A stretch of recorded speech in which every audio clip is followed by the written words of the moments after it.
सभी लोग को नमस्कार। मैं प्राणेश दर्जी आप सभी के सामने एक प्रॉब्लम और सॉल्यूशन के वीडियो लेकर हाजिर हो चुका हूं। और मेरा प्रॉब्लम ये है कि हम टोटली ब्लाइंड खुद का वीडियो कभी शूट नहीं कर सकते हैं, ठीक है। ये प्रॉब्लम है, लेकिन इसका एक सॉल्यूशन है, ठीक है। आपको प्ले स्टोर पे एक ऐप मिल जाता है ओपन कैमरा, ठीक है। वो कैमरा के मदद से आप खुद का वीडियो और दूसरा का वीडियो भी आप शूट कर सकते हो। तो चलिए मैं आपको दिखाने वाला हूँ।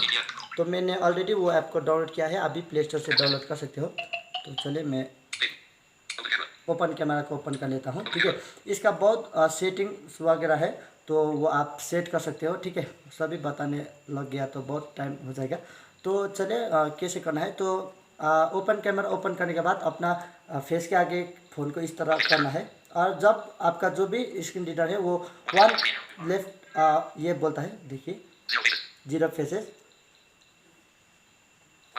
1 फेस ऑफ सेंटर जब बोलता है तब आपका वीडियो एकदम करेक्ट शूट हो जाता है, ठीक है। तो चलिए मैं वीडियो शूट कर लेता हूँ। तो मैं अपना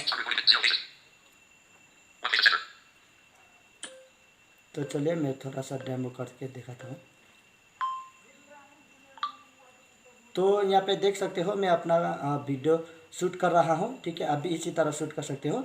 तो ये वीडियो एकदम करेक्ट शूट हो चुका है, ठीक है। तो आप भी ये ऐप के मदद से खुद का वीडियो खुद शूट कर सकते हो, ठीक है। तो thank you. Break Free Solutions, brought to you by Project Discovery, supported by Enable India and Google.